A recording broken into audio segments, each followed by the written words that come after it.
भक्तजनों, आज हम लेकर आए हैं आप लोगों के लिए एक बहुत ही सुंदर सी जानकारी। आप लोग इसे ज़रूर पढ़ें और सुनें, तभी आप लोगों को समझ आएगा।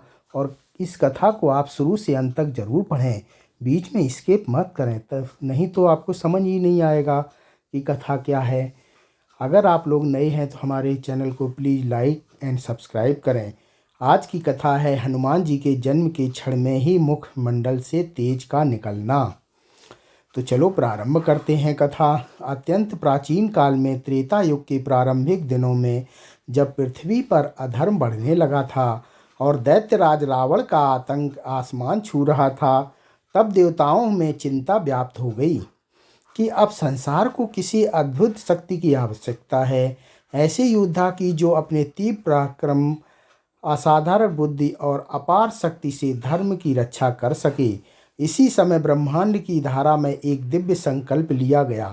एक ऐसे महायोद्धा का जन्म होगा जो शिवांश होगा, पराक्रम का सागर होगा और भविष्य में भगवान राम का परम सेवक बनकर विश्व की रक्षा करेगा। इस दिव्य संकल्प के पीछे अंजना का कठोर तप प्रमुख था।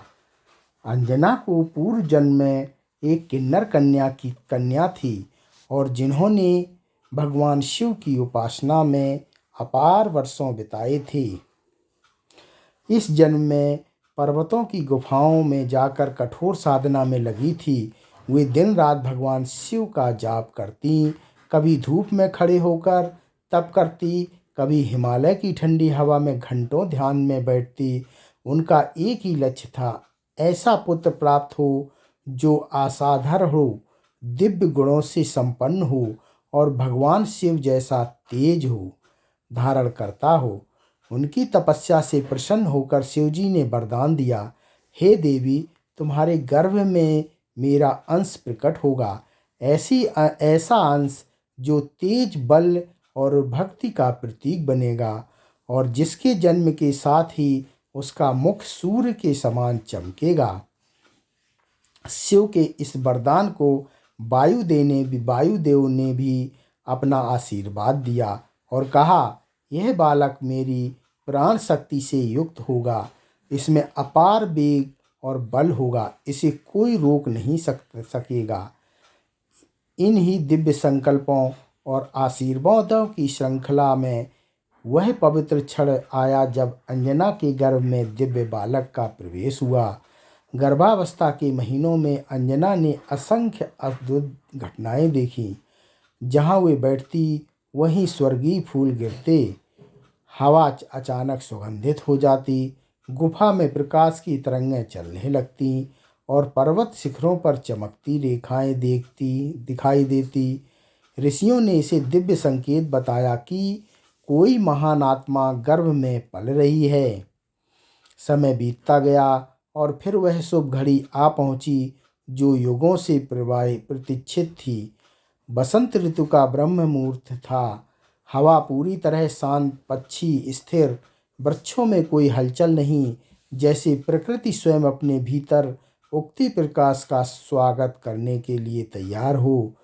अचानक आकाश में हल्की चमक उभरी, फिर एक तीव्र ज्योति पर्वतों पर फैल गई और देवगंधों की मधुर ध्वनियाँ वातावरण में गूंजने लगीं। अंजना को अनुभूति हुई कि वह क्षण आ गया है जिसके लिए उन्होंने वर्षों तप किया था।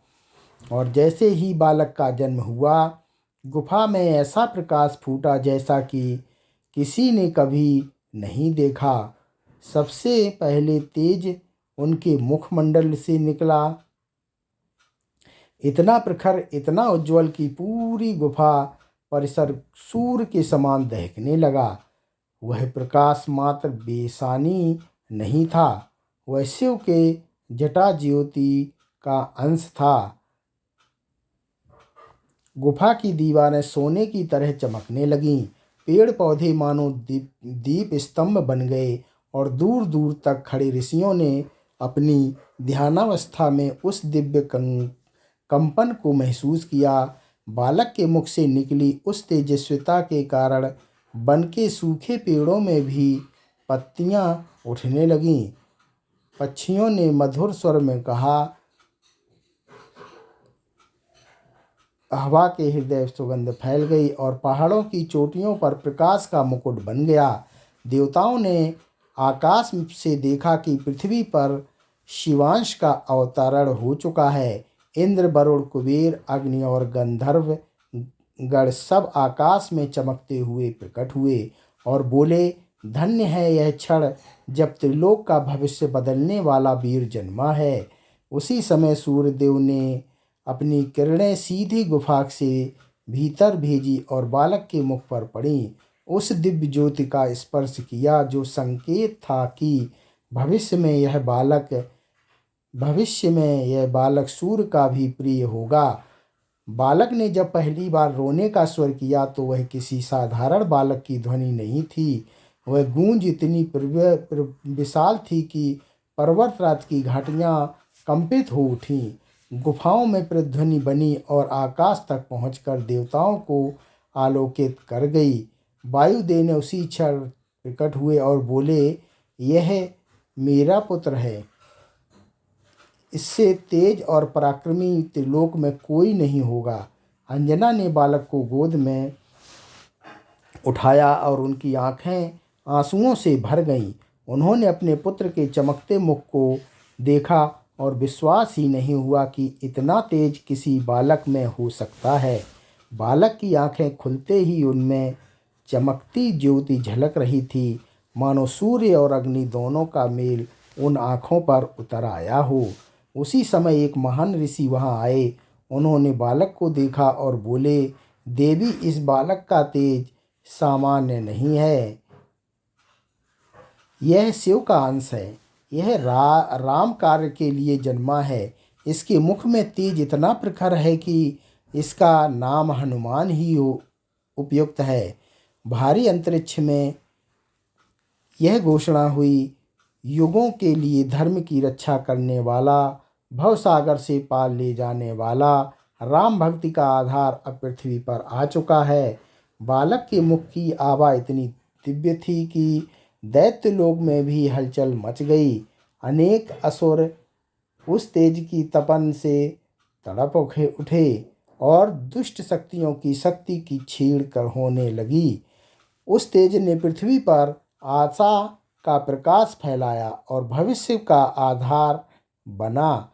अंजना और केसरी दोनों ने उस दिव्य बालक को अपने प्रेम से पाला, परंतु जब भी बालक मुस्कुराता, हंसता या आंखें खोलता, उसके मुख से प्रकाश की किरणें निकलतीं, जिससे पता चलता कि वह कोई साधारण कपि नहीं, यह भवानी नंदन शिवांशु वायुपुत्र महाबली हनुमान है, जिनके तेज से त्रिभुवन अवलोकित होने वाला है। इस प्रकार हनुमान जी का जन्म केवल एक घटना नहीं, बल्कि संपूर्ण सृष्टि के लिए शक्ति, भक्ति, साहस और प्रकाश का नया आरंभ था। एक ऐसा आरंभ जिसके साथ की ही उनका मुख मंडल कर चुका था कि उस अधर्म का नाश निश्चित है। अब अधर्म की विजय तय है और अब से संसार में ऐसे बलवान, बुद्धिमान और तेजस्वी राम भक्त का अवतार हो चुका है, जिसकी कथा युगों तक सुनाई जाएगी। धन्यवाद दोस्तों।